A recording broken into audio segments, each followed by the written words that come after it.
Budget 2025 में senior citizens को भी काफ़ी सारे बेनिफिट्स दिए गए हैं। आज के वीडियो में हम ऐसे 5 बेनिफिट्स डिस्कस करने वाले हैं जो सीनियर सिटीजन्स और सुपर सीनियर सिटीजन्स के लिए आए हैं। सबसे पहला बेनिफिट सीनियर सिटीजन्स के लिए कि बेसिक एग्जेम्पशन लिमिट को बढ़ा दिया गया है। अभी तक हमारी basic exemption limit new tax regime में सिर्फ 3 लाख रुपए थी, लेकिन अब इस लिमिट को बढ़ाकर कर दिया है 4 लाख रुपए। अगर आपकी इनकम 4 लाख रुपए के अंदर आती है तो ना तो आपके लिए आईटीआर फाइलिंग मैंडेटरी है और ना ही आपको टैक्स देना है। ओल्ड टैक्स रिजीम में कोई भी चेंज नहीं है। अगर आप ओल्ड टैक्स रिजीम में ऑप्ट करते हैं, 3 लाख की बेसिक एग्जेम्पशन लिमिट है सीनियर सिटीजन्स के लिए और 5 लाख की बेसिक एग्जेम्पशन लिमिट है सुपर सीनियर सिटीजन्स के लिए। इसके बाद बजट में कहा गया है कि 12,75,000 तक अगर आपकी इनकम आती है तो आपको कोई भी टैक्स नहीं देना है। सेक्शन 87A का रिबेट मिल जाएगा। 75,000 का स्टैंडर्ड डिडक्शन सैलरीड और पेंशनर्स के लिए अलाउड किया गया है। तो 12,75,000 तक अगर आपकी ग्रॉस इनकम आती है तो कोई भी टैक्स आपको नहीं देना है। लेकिन अगर 12,75,000 से थोड़ी सी इनकम आपकी ज्यादा हो गई तो यहाँ पर आपको मार्जिनल रिलीफ भी मिलता है, मतलब फर्दर आपको रिबेट मिलेगा। इसका हम छोटा सा एग्जाम्पल ले लेते हैं कि ये मार्जिनल रिलीफ किस तरह से काम करता है। एक छोटा सा हमने एग्जाम्पल लिया है। मान लेते हैं कि आपकी ग्रॉस इनकम है 13 लाख रुपए की, तो क्योंकि ये 13 लाख रुपए आपके 12 लाख रुपए से ज्यादा हो गए, जो कि आपकी नो टैक्स की लिमिट है, तो इस पर टैक्स लगना शुरू हो जाएगा। लेकिन यहाँ पर फर्दर हमें रिबेट मिलता है। किस तरह से? ग्रॉस इनकम हमारी 13 लाख रुपए की है, इसमें से हम सबसे पहले 75,000 का स्टैंडर्ड डिडक्शन लेस करेंगे। तो हमने लेस कर दिया। हमारी जो नेट इनकम आई वो आई 12,25,000 रुपए की। अब ये 12,25,000 क्योंकि 12 लाख से ज्यादा है तो इस पर टैक्स बनता है। लेकिन according to marginal relief concept हमको स्लैब रेट के हिसाब से टैक्स नहीं देना होगा। हमें सिर्फ 25,000 रुपए का टैक्स देना है। 25,000 कैसे कैलकुलेट किए हैं? जितना भी अमाउंट हमारा 12 लाख के ऊपर जा रहा है, 25,000 रुपए हमारे 12 लाख के ऊपर जा रहे हैं, तो सिर्फ 25,000 का हमें टैक्स देना होगा। हमें स्लैब रेट के हिसाब से 12,25,000 पर टैक्स नहीं देना होगा। तो इस तरह से मार्जिनल रिलीफ में कैलकुलेशन की जाती है। फुल वीडियो चैनल पर अपलोड है, लिंक आपको डिस्क्रिप्शन बॉक्स में मिल जाएगा।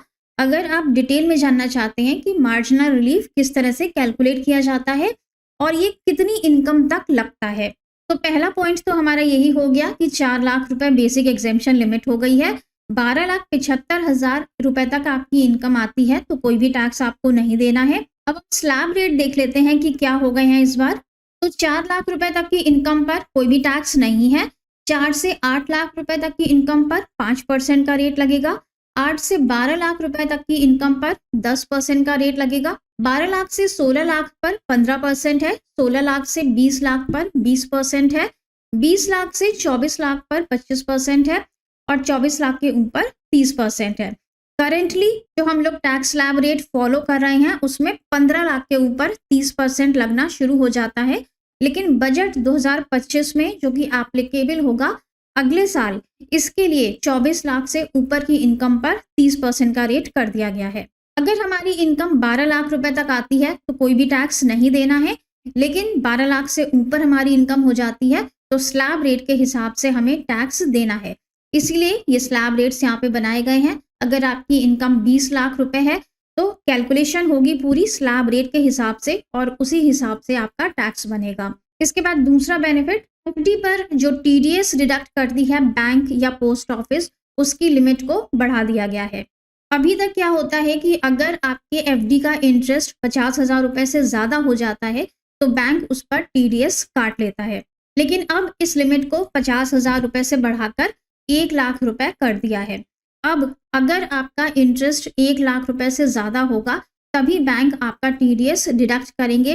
अगर 1 लाख रुपए से कम है आपका इंटरेस्ट, 90,000 है, 95,000 है, तो कोई भी टीडीएस बैंक आपका डिडक्ट नहीं करेंगे। सेम सिचुएशन पोस्ट ऑफिस या कोऑपरेटिव सोसाइटी के साथ भी अगर आपने एफडी बनवाई हुई है तो 1 लाख रुपए से कम के इंटरेस्ट पर आपका कोई भी टीडीएस डिडक्ट नहीं होगा। दूसरी इंपॉर्टेंट बात कि ये जो टीडीएस की लिमिट है ये पर बैंक के हिसाब से है।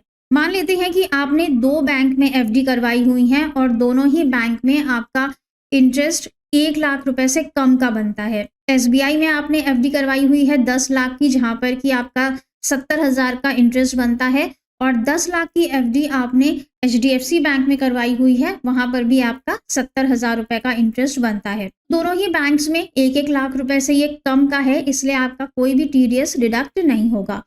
तो ये जो लिमिट है ये पर बैंक के हिसाब से है, यहाँ पर टोटल इंटरेस्ट नहीं देखा जाता है। एक बैंक के अंदर अगर 1 लाख रुपए से कम का आपका इंटरेस्ट है तो कोई भी टीडीएस डिडक्ट नहीं होगा।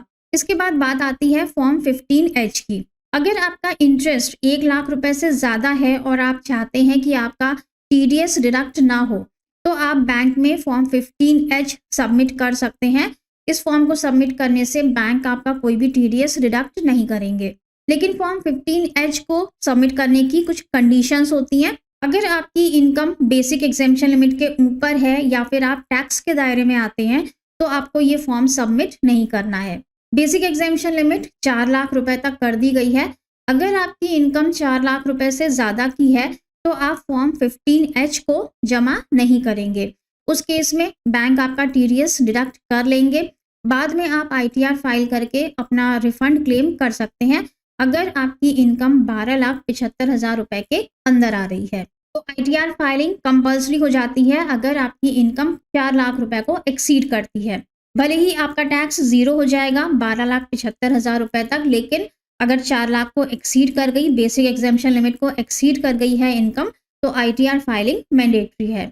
तीसरा बेनिफिट जो सीनियर सिटीजन्स को दिया गया है, नेशनल सेविंग स्कीम एनएसएस से अगर आप कोई भी विड्रॉल्स करते हैं तो उन पर कोई भी टैक्स नहीं लगेगा, वो एग्जेम्प्ट होंगे। एनएसएस पर अब कोई भी इंटरेस्ट नहीं दिया जा रहा है, इसीलिए गवर्नमेंट ने इससे होने वाले विड्रॉल्स को भी एग्जेम्प्ट कर दिया है। फोर्थ बेनिफिट, सेक्शन 194I में टीडीएस डिडक्शन की लिमिट को बढ़ा दिया गया है। सेक्शन 194I कहता है कि अगर आपने अपनी प्रॉपर्टी रेंट पे दी हुई है किसी को और वो बिल्डिंग या प्रॉपर्टी बिजनेस पर्पज से यूज हो रही है, तो उस पर टीडीएस डिडक्ट किया जाता है सेक्शन 194I में 10% का। और इस टीडीएस को डिडक्ट करने के लिए अभी तक लिमिट है 2,40,000 रुपए साल की। साल भर में 2,40,000 रुपए से ज्यादा का अगर आपको रेंट मिलता है तो टेनेंट इस पर टीडीएस डिडक्ट करके जमा करवाता है। इस लिमिट में थोड़ा सा चेंज कर दिया गया है। अब अगर 50,000 रुपए से ज्यादा का आपको रेंट मिल रहा है हर महीने का, तो टीडीएस डिडक्ट होगा। 50,000 पर मंथ के हिसाब से साल भर का हो जाता है 6 लाख। कुछ लोगों ने यहाँ पर मिस इंटरप्रेट कर दिया है कि 6 लाख रुपए से ज्यादा का अगर रेंट होगा तभी टीडीएस डिडक्ट होना है, पर जो लिमिट है वो 6 लाख रुपए नहीं की गई है, वो लिमिट की गई है 50,000 पर मंथ। तो ये कुछ बेनिफिट्स हैं जो सीनियर सिटीजन्स और सुपर सीनियर सिटीजन्स को दिए गए हैं इस बार के बजट में। पेंशन इनकम से 75,000 रुपए का स्टैंडर्ड डिडक्शन अभी भी कंटिन्यू है, इसको बढ़ाया नहीं गया है। अभी इस साल भी ये 75,000 है और नेक्स्ट ईयर के लिए भी ये 75,000 है। इसके अलावा अगर आपको कोई भी लॉन्ग टर्म कैपिटल गेन होते हैं इक्विटी शेयर से, तो वो 1,25,000 रुपए तक एग्जेम्प्ट हैं। तो इस हिसाब से अगर हम 12,75,000 में 1,25,000 को भी जोड़ दें तो तकरीबन 14 लाख रुपए की इनकम हमारी नो टैक्स के दायरे में आ जाती है। आई होप ये वीडियो आपके लिए काफी यूजफुल रहा होगा। मिलेंगे नेक्स्ट वीडियो में। Till then stay safe and healthy. Bye bye.